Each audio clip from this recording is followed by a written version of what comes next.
Markets में पिछले कुछ दिनों से तेजी आई है। इनफैक्ट लंबे इंतजार के बाद हम देख रहे हैं $60,000 के पार आपको बिटकॉइन जाते हुए दिखा है। कल तो इनफैक्ट ऑलमोस्ट $64,000 पर आया था, लगभग 3 साल की ऊंचाई के आसपास आपको आते हुए दिखा था। जरा जाना जाए बिटकॉइन में सडनली इतना एक्शन कैसे आ गया है कुशल? इनफैक्ट रीसेंट मंथ्स में ऑलमोस्ट 40-50% की रैली बिटकॉइन में आ गई। सडनली इस बाजार में क्या हो रहा है? पूछो मत, जबरदस्त मूव आई है सर। पहले एक बार जरा कुशल से समझ लें, फिर हम विस्तार से चर्चा करेंगे कि हो क्या रहा है एग्जैक्टली। कुशल भाई।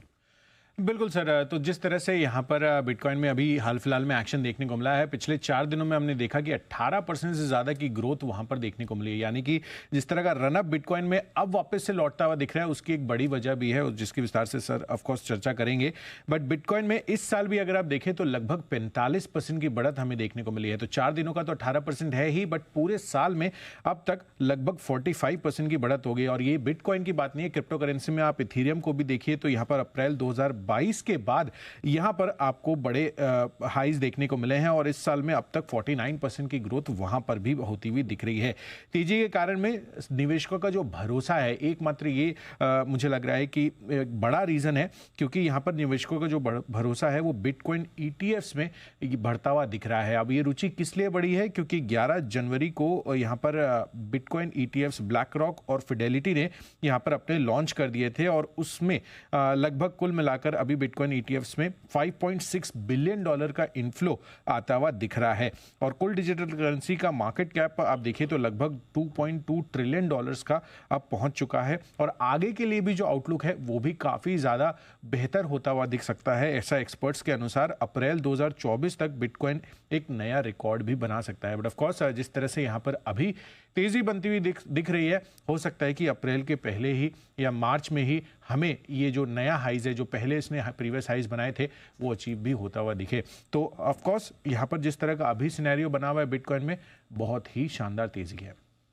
बिल्कुल, बहुत ही शानदार तेजी। आप भी इसको ऑब्जर्व कर रहे थे रिसेंटली, बहुत ही बड़ा मूव आया। सडनली ये कहाँ से आ गया सर? देखिए, इसकी शुरुआत हुई, थोड़ा सा बैकग्राउंड में जाइए, जून 2023। राइट, जून 2023 में पहली बार आपके इन्होंने ब्लैक रॉक ने कहा कि हम इसका ईटीएफ लाने की ईटीएफ ला रहे हैं, बिल्कुल। और तब बिटकॉइन चलता था 25,500 के आसपास डॉलर में। यस, वहां से तेजी बनी 125% से ज्यादा की।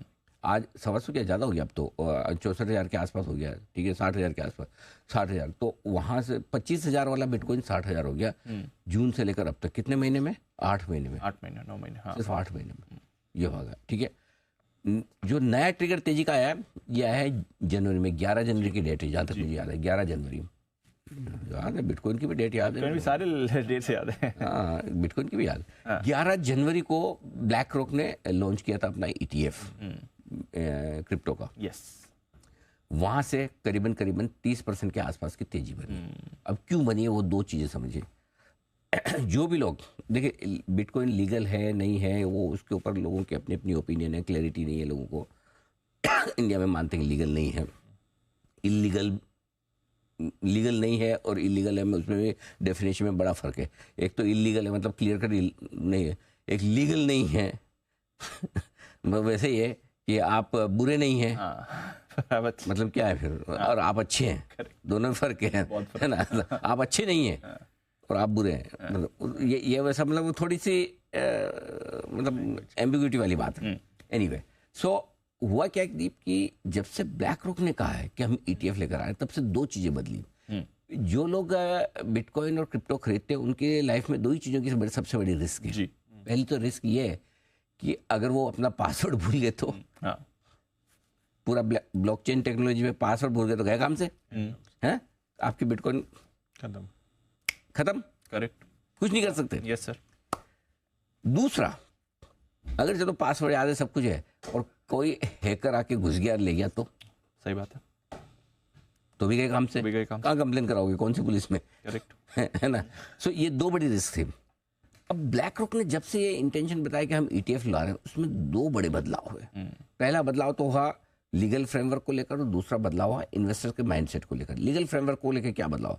अगर ब्लैक रॉक जैसी इंस्टीट्यूशन ये सोचती कि इसका ईटीएफ लाने की बात है, तो एक तरह से उसको है ना रिकॉग्निशन मिल रहा है। Yes, globally. Correct sir. ये अमेरिका की बात है, यहाँ वाला ब्लैक रॉक नहीं, अमेरिका। सो उन्होंने एक तरह से मान लिया भी कि ये एक ऐसी एसेट क्लास है जिसका ETF लाया जा सकता है। तो वो एक रिकॉग्निशन बिटकॉइन की लाइफ में एक ही चीज है कि भाई मुझे रिकॉग्नाइज कर, मुझे मान लो हाँ कि मैं काम की चीज हूँ, उसमें ही खुश हो जाता है, है ना। उनको तो उतना ही चाहिए, उसके चाहने वाले बहुत है। तो अगर आपने रिकॉग्निशन दे दिया तो बिटकॉइन तो उसी में दौड़ना शुरू कर देता है। उसके अस्तित्व पे, उसकी लीगलिटी पे जब भी सवाल आते हैं ना, तभी बिटकॉइन गिरता है, बाकी बिटकॉइन नहीं गिरता। बिटकॉइन कोई तेजी मंदी से नहीं घटता, लेकिन उसके उस पे गिरता। तो पहली चीज वहां हुई है। दूसरी चीज जो बनी बिटकॉइन के लिए पॉजिटिव हुई है कि अगर आप ETF खरीद रहे हैं तो आपने क्या किया, आपने ब्लैक रॉक का जाके क्रिप्टो का ETF खरीद लिया, आपके पास यूनिट्स आ गई। अब आपका बिटकॉइन या जो भी क्रिप्टो करेंसी है वो कौन रखेगा? वो तो ब्लैक रॉक रखेगा, राइट। ब्लैक रॉक को इन्वेस्ट करना है इन टर्न, तो ब्लैक रॉक तो नेचुरली इतना बड़ा फंड है, तो वो तो सिस्टमेटिक तरीके से उसके पासवर्ड भूलने की हैक होने की संभावना काफी कम है, बिल्कुल नहीं के बराबर है, नहीं। सो आपकी जो इन्वेस्टर के तौर पे जो 2 रिस्क थी, वो रिस्क आपकी थोड़ी सी फीस देके ब्लैक रॉक के जरिए जाके निवेश करने से खत्म हो जाती, कम हो गई। ये दूसरा बड़ा वाला। इस वजह से ये बिटकॉइन में जो तेजी पूरी जितने भी बिटकॉइन के चाहने वाले हैं, जितने होल्डर हैं, उनको ब्लैक रॉक को धन्यवाद देना चाहिए, बिल्कुल। ये तो उन्हीं की वजह से हुआ है जो कुछ भी, ये मतलब ब्लैक रॉक उनके लिए बड़ा इंपॉर्टेंट है। सो एनीवे, कुणाल जी भी इस पर कुछ अपनी विशेष टिप्पणी देना चाहते हैं। कुणाल जी बताएं सर।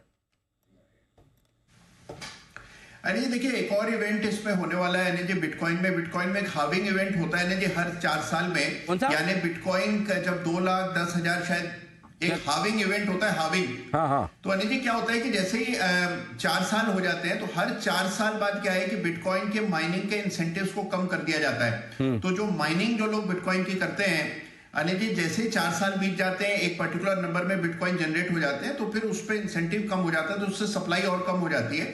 तो वो भी अनिल जी अप्रैल में ड्यू है, तो उसके चलते भी कुछ तेजी बन रही है। तो शायद सप्लाई भी बिटकॉइन का कम हो जाएगा मार्केट में, इस स्पेकुलेशन से जा रहे हैं, इसलिए जो करंट क्रॉप है उस पर ज्यादा डिमांड आ रही है। बट नॉनदलेस क्रिप्टो मार्केट में एक्शन आपको बनते हुए दिखेगा। मगर साहब भी आ गए आने की तैयारी में, बस आते हैं, आने की तैयारी में मैं पूछूंगा, आने दो, पूछेंगे, बात करेंगे। बगर साहब सुन रहे होंगे, बगर साहब बिटकॉइन की तैयारी कर ले जल्दी से, मैं आने में आपसे सवाल पूछूंगा।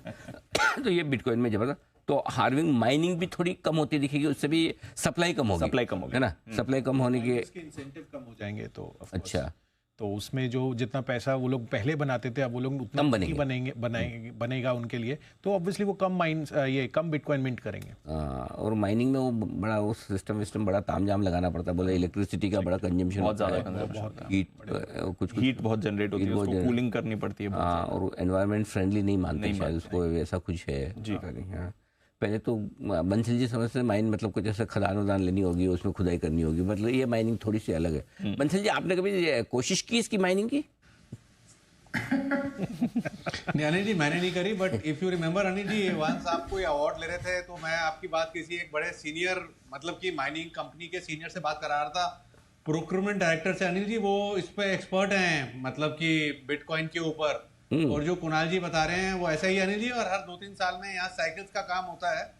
तो bitcoin is not my Anil ji cup of tea. और एक चीज अनिल जी सबको बोलना चाहता हूँ, आपने बोला ना जैसे हम बोलते हैं कि भैया तू अच्छा नहीं है तो गंदा नहीं है, अनिल जी वो चीजें व्यवहार में चीज अलग है, बट हमारा जो लॉ ऑफ लैंड है ना अनिल जी, चाहे वो सेबी हो चाहे दूसरा कुछ हो, जो चीज अलाउड नहीं है, जो चीज लीगल नहीं है, उसको इलीगल ही मान के चले अनिल जी, वहीं पर ही सेफ्टी है। Correct, I repeat Anil ji, जो चीज लीगल नहीं है तो वो ये नहीं, इलीगल है बट लीगल नहीं है तो ये नहीं है कि वो उसको कर सकते हो आप, इलीगल नहीं है उसको इलीगल ही मानना चाहिए, और सेफ्टी को ध्यान रखना चाहिए अनिल जी। अगर बिटकॉइन में गेन होगा, उस पैसे को लेके कैसे आओगे, बड़े तरीके के झमेले हैं, झंझट है। हमारे यहाँ सब तरह की अपॉर्चुनिटीज है, ऑप्शन है, फ्यूचर है, सबसे बढ़िया चीज लॉन्ग टर्म इन्वेस्टमेंट है, इनकी तरफ देखना चाहिए और बिटकॉइन से दूर रहना चाहिए। नहीं, बिल्कुल आपने बहुत ही इंपॉर्टेंट बात कही बंसल जी ने, और उसको सीरियस से समझना चाहिए।